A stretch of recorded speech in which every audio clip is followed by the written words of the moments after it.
దొండకాయలు లావుగా ఉన్నాయి కదా, సో కాయలుగానే కూర చేద్దాము.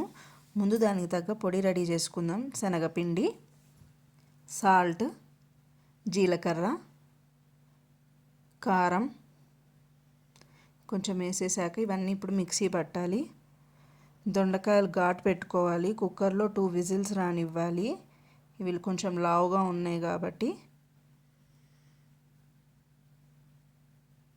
కొంచెం సాల్ట్ వేసుకోవాలి.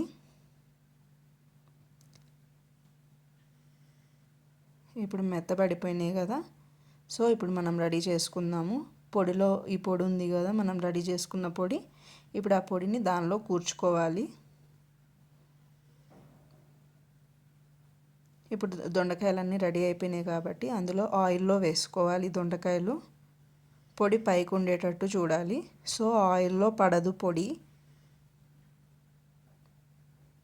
అయిపోయింది. ఇప్పుడు ఇంకో సైడ్ తిప్పుకోవాలి. అది వేగాయి. సో ఎక్స్ట్రా ఆయిల్ తీసేద్దాము. అంతే అండి, టేస్టీ కాయల దొండకాయ కూర రెడీ అయిపోయింది. ఇది అన్నంలోకి చాలా అంటే చాలా బాగుంటుంది. ట్రై చేయండి.